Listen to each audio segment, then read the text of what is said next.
أعوذ بالله من الشيطان الرجيم. بسم الله الرحمن الرحيم. ومن يقتل مؤمنا متعمدا فجزاؤه جهنم خالدا فيها وغضب الله عليه ولعنه وأعد له عذابا عظيما. يا أيها الذين آمنوا إذا ضربتم في سبيل الله فتبينوا ولا تقولوا لمن ألقى إليكم السلام لست مؤمنا تبتغون عرض الحياة الدنيا فعند الله مغانم كثيرة كذلك كنتم من قبل فمن الله عليكم فتبينوا إن الله كان بما تعملون خبيرا. آمنت بالله صدق الله العظيم. میرے انتہائی واجب الاحترام قابل صد احترام بزرگوں، بھائیوں اور نوجوان ساتھیوں، آج کے درس میں قرآن مجید کتاب حکمت کی سورہ نمبر 4 سورۃ النساء کی 2 آیات مبارکہ، آیت نمبر 93 اور آیت نمبر 94 یہ شامل ہے، جو کہ گزشتہ دروس سے منافقین کے نفاق کا تذکرہ چلا آ رہا ہے اور ان کے اس رویے کی مذمت بڑی سختی کے ساتھ کی جا رہی ہے، اور کس حد تک یہ اس نے مسلمانوں کی یونٹی کو، اتحاد کو اور مسلمانوں کے جو معاشرہ ہے اس کو نقصان پہنچایا ہے، فتنہ کا سبب بنا۔ اور فتنے میں ظاہر ہے کہ چیلنج سب سے بڑا یہ ہوتا ہے کہ کون صحیح معنی میں مومن ہے، کون نہیں ہے، کون مسلمان ہے، کون نہیں ہے، کس سے لڑائی یا جہاد کی اجازت ہے، کس سے نہیں ہے۔ تو اس لیے اس معاملے کو بڑا واضح کرنے کی ضرورت تھی۔ تو اب ظاہر ہے کہ ایسے فتنے کے زمانے میں بعض دفعہ کسی کو جو ہے وہ حق سمجھ کر کے قتل بھی کیا جا سکتا ہے، حالانکہ وہ حق قتل ہے، کسی معصوم کی جان بھی لی جا سکتی ہے فتنے کے زمانے میں۔ اس لیے اس ایسے قتل کی روک تھام کے لیے قرآن مجید نے قانون متعارف کروایا کہ بھائی تم بغیر تحقیق کے کسی کو قتل نہیں کر سکتے، کسی کے ساتھ لڑائی نہیں کر سکتے۔ آیت نمبر 92 کے اندر فرمایا کہ بھئی قتل خطا ہے، کہ غلطی سے بھی اگر تم نے کسی کو قتل کر دی ہے تو تب بھی ایسا نہیں ہے کہ تم کہو کہ جی جان چھوٹ جائے گی، نہیں، اس صورت میں بھی تمہیں گناہ بھی ہوگا اور تمہیں دیت بھی دینی پڑے گی۔ دیت جو ہے وہ 100 اونٹ ہے، جو کہ بہت ہیوی پنشمنٹ ہے۔ 100 اونٹ کا جو ریٹ اگر نکالیں تو وہ بہت زیادہ بنتے، تو یہ انسان کو ایسے اقدام سے روکنے کے لیے ایک بڑی سخت ایک راستے میں رکاوٹ ہے۔ اسی طرح سے بعض کیسز میں ایسے ہوتا تھا کہ اگر کوئی شخص کہیں اور سے آیا ہے، دوسری قوم قبیلے سے آیا اور مسلمانوں میں آ کر کے بس گیا ہے، تو اب اس کو بھی اسکیپٹسزم، یعنی اس کو بھی شک کی نگاہ سے دیکھنا کہ کیا یہ صحیح معنی میں ہے بھی کہ نہیں ہے، تو اس کے بھی قتل پر کوئی شخص اقدام کر سکتے ہیں۔ تو اس لیے اس کو روک تھام کے لیے بھی قانون چاہیے کہ بھئی ایک شخص باہر سے آیا ہے تو وہ آ کر کے مسلمانوں کے معاشرے میں یہ تاثر نہ لے لے کہ بھئی وہاں پر تو ہر شخص کی جان سٹیک پہ اور کسی کو کسی وقت بھی قتل کیے جا سکتے ہیں۔ یہ بڑا ضروری تھا مسلمانوں کی ایک یونٹی اور اتحاد کے اظہار کے لیے، اس لیے اس حوالے سے قانون بہت ضروری تھا۔ اور اسی طرح سے جو ہے وہ کسی کو منافق سمجھ کے قتل کر دیا جائے، اور حالانکہ جو ہے وہ کوئی شخص کسی کے اندر کا فیصلہ تو کر نہیں سکتا، تو فرمایا ہو سکتا ہے وہ مومن ہو۔ اس لیے جو قتل عمد ہے اس کے لیے بھی قانون بتایا گیا، فرمایا کہ وَمَن يَقْتُلْ مُؤْمِنًا مُتَعَمِّدًا، آیت نمبر 93 کے اندر جو شخص کسی مومن کو جان بوجھ کے قتل کرے گا، مؤمنا متعمدا، فَجَزَاؤُهُ جَهَنَّمُ خَالِدًا فِيهَا، اس کی سزا یہ کہ وہ ہمیشہ جہنم میں جلے گا۔ وَغَضِبَ اللَّهُ عَلَيْهِ، اللہ کو اس پر غضب بھی، غصہ بھی، اللہ نظر رحمت سے بھی اس کو نہیں دیکھیں گے۔ وَلَعْنَهُ، اللہ کی لعنت بھی ہے اس پر، وَأَعَدَّ لَهُ عَذَابًا عَظِيمًا، اور بہت بڑا عذاب اس کے لیے تیار۔ تو قتل کی روک تھام کے لیے قانون کی یہ والی شق 2 ہے۔ اصل میں اس کی جو شق اول ہے، شق 1 جو ہے وہ سورہ مائدہ کے اندر ہے، پارہ نمبر 6 کے اندر ہے، جس میں رب العزت نے یہ فرمایا من قتل نفسا بغیر نفس او فساد فی الارض فکأنما قتل الناس جميعا، کہ جس شخص نے کسی ایک انسان کی جان لی تو اللہ کے ہاں وہ ایسے ہی ہے جیسے اس نے سب انسانوں کو قتل کر دیا۔ اس نے صرف ایک انسان کو قتل نہیں کیا، کیونکہ سارے انسان، جس طرح یہ انسان جو قتل ہوا ہے، جس طرح یہ گوشت پوست خون اور ہڈیوں سے بنا ہوا تھا، سانس لیتا تھا، اسی طرح سے دھرتی کے اوپر جتنے انسان بستے ہیں سب اسی طرح کے ہیں، تو اس نے ایک کو قتل نہیں کیا، یہ سب کو قتل کر دیا۔ ومن احیاها، اور جس نے کسی ایک کی جان بچائی، کسی ایک کو زندہ کیا۔ مراد یہ ہے کہ زندہ تو ظاہر ہے کہ اللہ کی ذات کرنے والی، محیی تو اللہ کی صفت ہے، لیکن رب العزت نے انسانی جان کی حرمت بتانے کے لیے کہ انسانی جان کی عظمت اللہ کے یہاں کتنی ہے، تو لفظ وہ استعمال فرمائے، اپنی صفت میں سے وہ لفظ نکال کر کے یہاں پہ رکھا، احیا، جس نے کسی ایک جان کو زندہ کیا۔ حالانکہ زندہ کرنے والی ذات تو اللہ کی ہے، تو اس لیے مفسرین کرام رحمۃ اللہ نے اس کا ترجمہ یہ کیا، جس نے کسی ایک کی جان بچائی، من احیا۔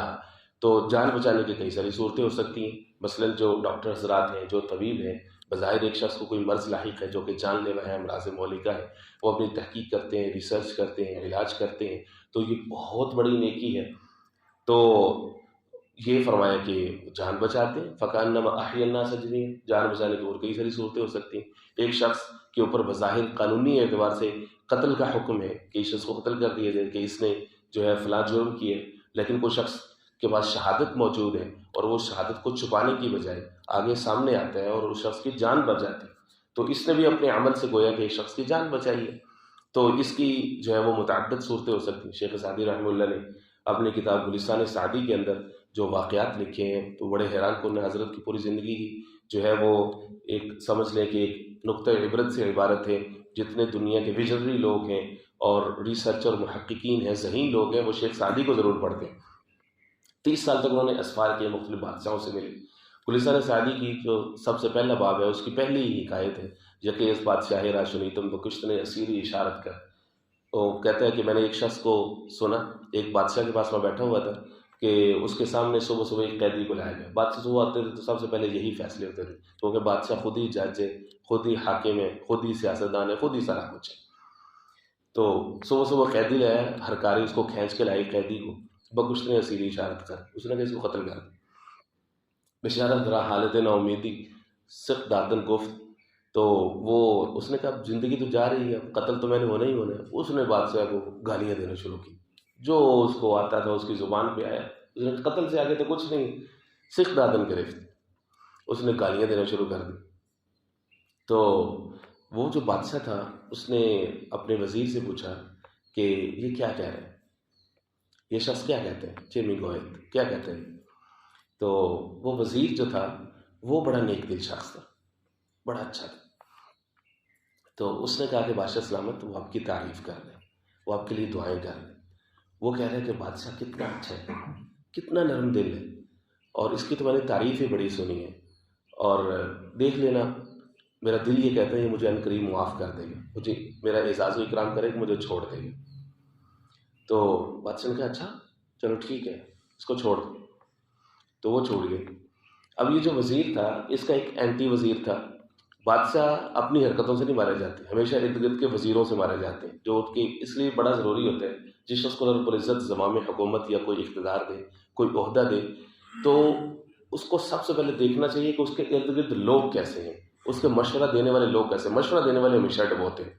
تو اس کو عقل مند ہونا چاہیے، کم از کم اتنا کہ ارد گرد دیکھے کہ کون کون بندہ ہے جو ہے وہ میرے لیے ٹھیک ہے، کوئی صحیح مشورہ دے رہا ہے کہ نہیں۔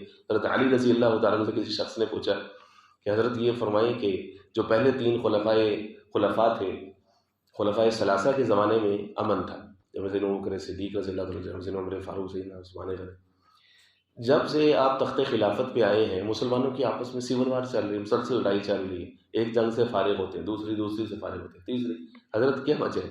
حضرت نے فرمایا کہ وہ جو لوگ تھے نا وہ اس لیے کامیاب تھے کہ ان کے مشیر ہم تھے، اور ہمارا مسئلہ یہ کہ ہمارے مشیر تم ہو۔ تو جو مشیر ہوتے ہیں نا یہ کسی شخص کی ناکامی کا سبب ہوتے ہیں۔ تو وہ 2 جو وزیر تھے بادشاہ کے، وہ دونوں ایک دوسرے کے مخالف تھے، ان میں سے ہر ایک کی کوشش یہ تھی کہ میں بادشاہ کی آنکھ کا تارا بن جاؤں۔ جو اس کا مخالف وزیر تھا وہ کہنے لگا بادشاہ سلامت، ہم جیسے عہدے کے شخص کو یہ زیبا نہیں ہے کہ آپ کے سامنے سچ کے علاوہ کوئی بات کرے۔ بادشاہ نے کہا کیا مطلب؟ کہنے لگا کہ وہ جو قیدی تھا وہ آپ کو گالیاں دے رہا تھا، برا بلا کہہ رہا تھا، بد دعائیں دے رہا تھا، کوئی چیز اس نے چھوڑی نہیں ہے آپ کی۔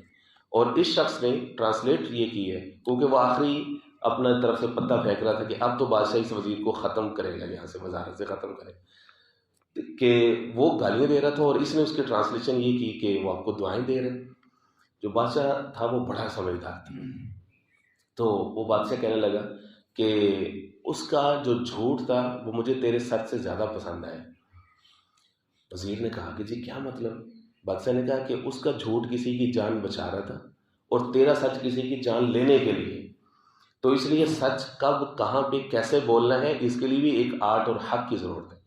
لوگ حق بات تو کرتے ہیں لیکن حق بات کرتے کیسے ہیں یہ ٹریننگ نہیں ہے، یہ بڑا معاملہ ہے۔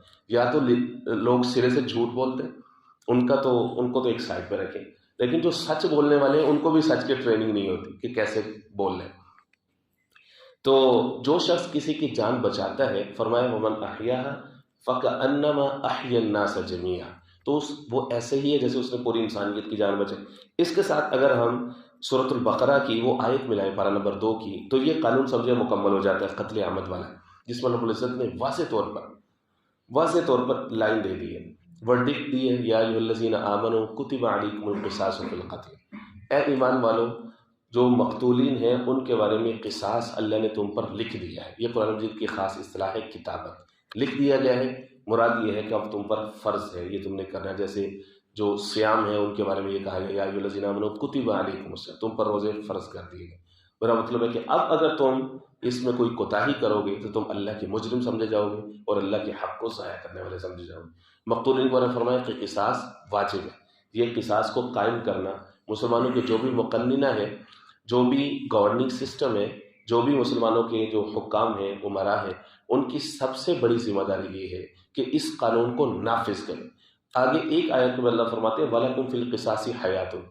اب پورا امریکہ اور مغرب اور کئی سارے مغرب زدہ اسکالرز جو کہ ہمارے یہاں بھی موجود ہیں، وہ اس بات پر اکٹھے ہوئے ہیں کہ جو قصاص کا قانون ہے یہ انسانی حقوق کی خلاف ورزی ہے۔ وہ کیسے؟ ان کے اندر اللہ نے انسانوں کو پیدا کیا ہے، اللہ کے دل میں انسانوں کی اتنی محبت نہیں ہے اللہ کے یہاں جتنی ان ظالموں کے اندر انسانوں کی محبت ہے، اور انسانی حقوق کا شوشہ چھوڑا ہوا انہوں نے، انسانی حقوق کے خلاف ہے۔ کیوں؟ کیونکہ ایک انسان پہلے قتل ہوا ہے، اب بدلے میں اس کو قتل کریں گے تو دھرتی کے اوپر سے ایک اور انسان غائب ہو جائے گا، لہٰذا قتل کے بدلے قتل کا جو قانون ہے یہ انسانی حقوق کے خلاف۔ ہاں، قیدی کو کچھ کاٹ پھینٹ کے اس کو کوئی سزا دے کے اس کو 15-20 سال کے لیے جیل میں ڈال دیں، اور جیل چونکہ اصلاح خانہ ہے، دارالاصلاح، تو وہاں سے ٹھیک ہو کے آئے گا، واپس سوسائٹی میں اچھا کنٹریبیوٹ کرے گا۔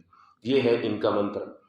قرآن یہ کہتا ہے وَلَكُمْ فِي الْقِصَاصِ حَيَاتٌ، قصاص تم پر واجب ہے، اور یاد رکھو ایسے کسی چکر میں نہ پڑ جانا کہ جی اب یہ ایک انسان اور ضائع ہو رہا ہے، بلکہ ہم تمہیں کہہ رہے ہیں کہ تمہارے لیے اس میں زندگی ہے، قصاص کے اندر زندگی ہے۔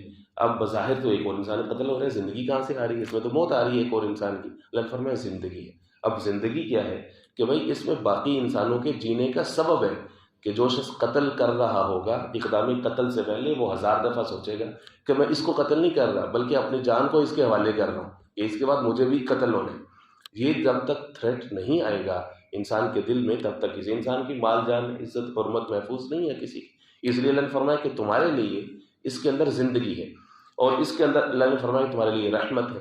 اب اس سے معلوم ہوا کہ اسلامی معاشرے کے اوپر اللہ کی رحمت کا سبب ایک یہ ہے کہ جتنے مجرمین ہیں، جتنے قاتلین ہیں، ان کو سزاؤں کا ملنا بڑا ضروری ہے۔ یہ نہیں ہے کہ جو کمزور ہو، جو اپنا دفاع نہ کر سکتا ہو تو اس کو سزا دے دی، اور جو طاقتور ہے وہ جناب مجبور کر دے، اسٹیٹ کو بھی مجبور کرے اور وہ مقتول کے ورثاء کو بھی مجبور کرے کہ یہ 4 پیسے لو یہ، اور چپ کر کے یا تو ادھر ہی بیٹھ جاؤ، باہر کے ملک جانا تو باہر کے ملک چلے جاؤ، لیکن قصاص کے مطالبے سے دستبردار ہو جاؤ۔ اگر قاتل اور اس کے ورثاء اتنے طاقتور ہیں تو وہ معاشرہ اللہ سے رحمت کی امید نہ رکھے۔ اب صرف جو قاتل ہے یا اس کے ورثاء ہے وہ موجب سزا نہیں ہے اللہ کی لعنت کے، بلکہ پورا معاشرہ بحیثیت قوم وہ مجرم ہے اگر یہ قصاص کا قانون کہیں پہ نافذ العمل نہیں ہے اور قاتل آزاد ہے۔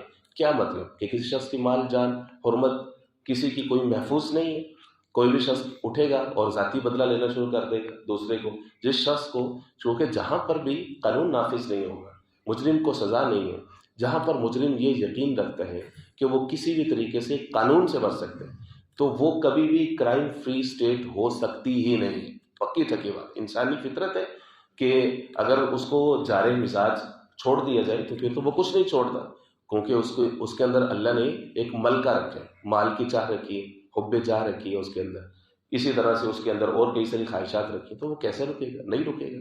یہ صرف قوانین ہیں جو انسان کے ارد گرد معاشرے کو امن دینے کے لیے بنائے گئے ہیں۔ تو ان میں سے ایک قانون جو ہے وہ قتل عمد کا ہے کہ بھئی جو قاتل ہے اس کو چھوڑا نہیں جائے۔ یا ایھا الذین آمنوا اذا ضربتم فی سبیل، فرمایا کہ اے اہل ایمان، جب تم اللہ کے راستے میں سفر کر رہے ہو، جا رہے ہو، جہاد کی کمپین میں جا رہے ہو، کہیں پہ جا رہے ہو، فتبینوا، تو تم خوب تحقیق کر لو کہ جہاں سے گزر رہے ہو، جہاں پہ جا رہے ہو، ان لوگوں کا سٹیٹس کیا ہے، کیا ان کے ساتھ کوئی معاہدہ مسلمانوں کا موجود ہے، اور کیا یہ لوگ جو ہیں ان کے اندر کوئی مومن بھی موجود ہے۔ ایسے ہی ان کے اوپر اسالٹ کو لانچ کر دینا تاکہ مال غنیمت مل جائے اور ان کے اوپر تم حملہ آور ہو جاؤ۔ ظاہر ہے کہ اس زمانے میں لوگ چھوٹی چھوٹی بستیوں میں رہتے تھے، چھوٹی چھوٹی پاکٹس میں بٹے ہوئے تھے، جہاں پر کوئی کنواں موجود ہے، کوئی پہاڑ موجود ہے، کوئی سبزہ موجود ہے، تو وہاں پر لوگ آتے تھے، کہیں کہیں سے سفر کرتے، وہاں پہ آ کے ٹھہر جاتے تھے، وہ ایک بستی بن جاتی تھی آہستہ آہستہ۔ تو وہ بستی کے لوگ تو آپس میں ایک دوسرے کو جانتے ہوتے تھے، لیکن جو اوپر سے لوگ آ رہے ہیں دوسرے، وہ ان کے لیے اجنبی ہیں، ان کے لیے اجنبی ہیں۔ تو اب یہ مسئلہ ہو جاتا تھا۔ فرمایا فتبینوا، تم تحقیق کرو ہمیشہ، کیونکہ کچھ ایسے واقعات بھی آئے کہ جس میں جو ہے وہ مسلمانوں کے ہاتھوں سے کچھ ایسے لوگوں کا قتل بھی ہوا کہ جنہوں نے کلمہ پڑھ لیا، سلامتی کا بول دیا، لیکن پھر بھی ان کو قتل کر دیا۔ حضور پاک صلی اللہ علیہ وسلم نے اس کا سخت برا بنایا۔ فرمایا کہ تم اللہ کے راستے میں نکلے ہو تو بغیر تحقیق کے تم کیسے کسی کو قتل کر سکتے ہو؟ ایک شخص کلمہ شہادت پڑھ رہا، یا رسول اللہ وہ تلوار کے ڈر سے پڑھ رہا ہے۔ فرمایا کہ حل شغفت قلبہ، کیا تم نے اس کا دل چیر لیا تھا؟ بس اس نے زبان سے کلمہ پڑھ دیا تو وہ مسلمانی کمیونٹی کا ایک ممبر بن گیا، معزز، اس کی عزت، اس کا مال جان، اس کی ہر چیز وہ تم پر حرام ہے، اس کی عزت، عصمت، اس کا خون تم پر حرام ہے، نہیں کر سکتے تم۔ فتبینوا، یہ جو قرآن مجید کا قانون تبیین ہے، اس نے آگے چل کر کے مسلمانوں کی جو معاشرتی ڈیولپمنٹ ہے اس کے اندر بہت بڑا حصہ ڈالا ہے۔ فتبینوا کا جو قانون یہاں پر آیا نمبر 94 کے اندر، اور اسی طرح سے سورہ حجرات پارہ نمبر 26 کے اندر فرمایا کہ اے ایمان والو، ان جاءکم فاسق بنبأ، اگر تمہارے پاس کوئی شخص خبر لے کر کے آتے، فتبینوا، تم خوب تحقیق کر لو اس کی، ان تصیبوا قوما بجہالۃ، اس سے پہلے کہ تم کسی قوم کے اوپر کوئی حملہ کر دو، فتصبحوا علی ما فعلتم نادمین، اور بعد میں تمہیں شرمندگی اٹھانی پڑے۔ یہاں پر بعینی وہی الفاظ ہیں، فتبینوا، خوب تحقیق کر۔ سورہ ممتحنہ ہے، اس میں الفاظ جدا ہیں، لیکن فلسفی اس کی بھی یہی ہے کہ یا ایھا الذین آمنوا، اے ایمان والو، اذا جاءکم المؤمنات، جب مومن عورتیں تمہارے پاس آئیں ہجرت کر کے، فامتحنوہن، خوب آزمائش کر لو، ہو سکتا ہے کہ وہ کفار کی جاسوس بن کر کے آئیں۔ ایک واقعہ ہوا بھی سورہ ممتحنہ تک انشاءاللہ بشرط صحت و زندگی پہنچے گا، نمبر 28 پہ، تو اس پر وہاں پر جا کر کے اس کے اوپر مزید گفتگو ہوئی۔ تو تحقیق کا جو فن ہے یہ مسلمانوں نے دنیا کو دیا ہے، چنانچہ اس کا معاشرتی ڈیولپمنٹ میں اور تحقیق کے معاملے میں بہت زیادہ فائدہ ہوگا۔ اس کو مسلمانوں نے بطور فن کے متعارف کرایا ہے دنیا کو۔ یہ جو اسماء الرجال کا فن ہے، کسی انسان کے کیریکٹر کی تحقیق کرنا کہ آیا یہ صادق اور امین ہے کہ نہیں، یہ مسلمانوں نے بطور فن کے دنیا کو متعارف کروایا۔ سب سے پہلے اس کے روح رواں جو تھے وہ محدثین اکرام تھے، کہ جب انہوں نے احادیث کا ذخیرہ کو کمپائل کرنا شروع کیا، جو بڑی بڑی کتب احادیث ہیں، جس شخص سے لینی ہے وہ راوی، اس کا سٹیٹس کیا ہے۔